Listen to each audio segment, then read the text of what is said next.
ST कर्मचाऱ्यांच्या संपाचा आजचा दुसरा दिवस 50% सुरू असलेली वाहतूक आज पूर्णतः बंद होण्याची भीती व्यक्त केली जाते।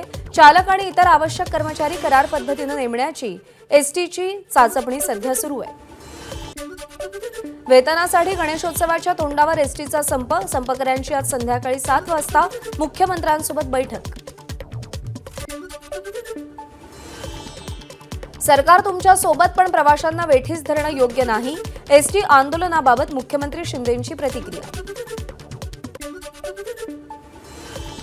काल दिवसभरात राज्यभरातील एसटीच्या 251 पैकी 59 आगार पूर्णतः बंद, 77 आगारांमध्ये अंशतः वाहतूक सुरू तर 115 आगारांमध्ये पूर्णतः वाहतूक सुरळीत असल्याची माहिती।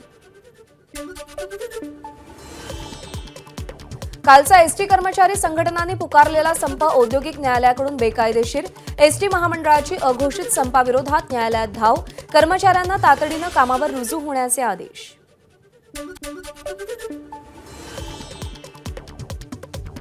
एसटी कर्मचाऱ्यांच्या मागण्यांसंदर्भात मुख्यमंत्र्यांसोबत पुन्हा चर्चा करणार, मंत्री उदय सामंत यांची माहिती। एसटी कर्मचाऱ्यांसोबत अन्याय होऊ देणार नाही, सामंत यांची प्रतिक्रिया। ऐन गणेशोत्सवाच्या तोंडावर एसटी कर्मचारी संपावर गेल्यानं कोकणात जाणाऱ्यांना सर्वाधिक फटका। आजपासून कोकणात जाणाऱ्या विशेष गाड्यांचं आरक्षण केलेल्यांसमोर मोठा प्रश्न। कोकणात जाणाऱ्या प्रवाशांचा वाहतूक नियंत्रण कक्षाला वेढा, कोकणात जाणाऱ्या गाड्यांसंदर्भात जाब विचारत संताप व्यक्त, काहींकडून पर्यायी मार्गाची चाचपणी। बुलढाणा जिल्ह्याच्या 7 आगारातील निम्म्याहून अधिक कर्मचारी संपावर, त्यामुळे सकाळी शाळेत जाणाऱ्या विद्यार्थ्यांसह प्रवासी आणि कर्मचाऱ्यांचे हाल। एसटी कर्मचाऱ्यांच्या संपाला कोल्हापूर जिल्ह्यामध्ये संमिश्र प्रतिसाद। कोल्हापूर जिल्ह्यातील आगारात बस सेवा सुरळीत असून लांब पल्ल्याच्या गाड्यांवर परिणाम। काल दुपारनंतर बंदचा परिणाम जाणवला होता।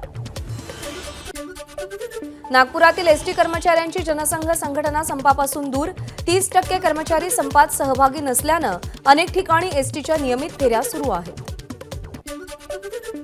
यवतमाळमध्ये 9 आगार असून या संपाचा प्रवाशांवर परिणाम। दुसरीकडे राष्ट्रपतींच्या दौऱ्यासाठी 50 बसेस लातूरला पाठवल्यानं प्रवाशांची गैरसोय। राज्य परिवहन महामंडळाच्या कामगार संघटनांनी पुकारलेल्या संपात सध्या तरी गोंदिया आगारातील कर्मचाऱ्यांचा सहभाग नाही। मात्र आज दुपारनंतर गोंदिया जिल्ह्यातील एसटी सेवा देखील बंद करण्याचा कर्मचाऱ्यांचा इशारा। सोलापूर विभागातून होणाऱ्या वाहतुकीवर आज काहीसा परिणाम होण्याची शक्यता। मराठवाड्यातून मुक्कामी येणाऱ्या बहुतांश एसटी बसेस सोलापूरमध्ये मुक्कामी आल्या नाहीत, त्यामुळे काल संपाचा कोणताही परिणाम न जाणवलेल्या सोलापूरमध्ये फटका बसण्याची शक्यता। अहमदनगरमध्येही ऐन सणासुदीच्या काळात एसटी कर्मचाऱ्यांनी संप पुकारल्यानं वाहतूक व्यवस्था विस्कळीत। सकाळपासून अहमदनगरच्या तारकपूर बस स्थानकावर शुकशुकाट। एसटी संपाच्या दुसऱ्या दिवशीही परभणी जिल्ह्यातील अनेक बसेस सुरू। 410 बसेसपैकी 150 बसेस राष्ट्रपतींच्या दौऱ्यासाठी उदगीर इथे तर गणेशोत्सवानिमित्त कोकणात पाठवण्यासाठी 100 बसेस मुंबई। कोर्टानं एसटी कर्मचाऱ्यांचा संप बेकायदेशीर ठरवल्यानं भंडाऱ्यामध्ये कर्मचारी कामावर येण्यास सुरुवात, त्यामुळे भंडाऱ्यातील एसटीची सेवा हळूहळू पूर्वपदावर। खबरदारी म्हणून स्थानकात पोलीस बंदोबस्तही तैनात।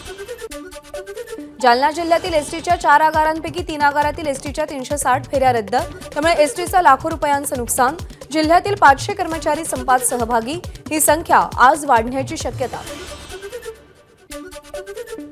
पुण्यामध्ये एसटी संपाला कर्मचाऱ्यांचा संमिश्र प्रतिसाद। पुण्यामध्ये सद्यस्थितीत एसटीची 60% वाहतूक सुरू आहे। राष्ट्रपती द्रौपदी मुर्मू आज लातूरच्या उदगीर दौऱ्यावर विश्वशांती बुद्धविहाराचं लोकार्पण करणार, मंत्री संजय बनसोडेंची माहिती। प्रशासनाकडून कार्यक्रमाची जय्यत तयारी।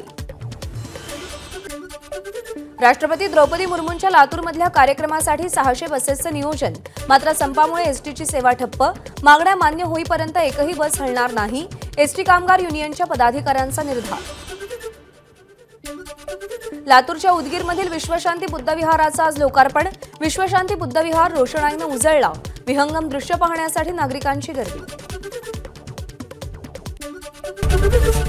एबीपी माझा, उघडा डोळे बघा नीट।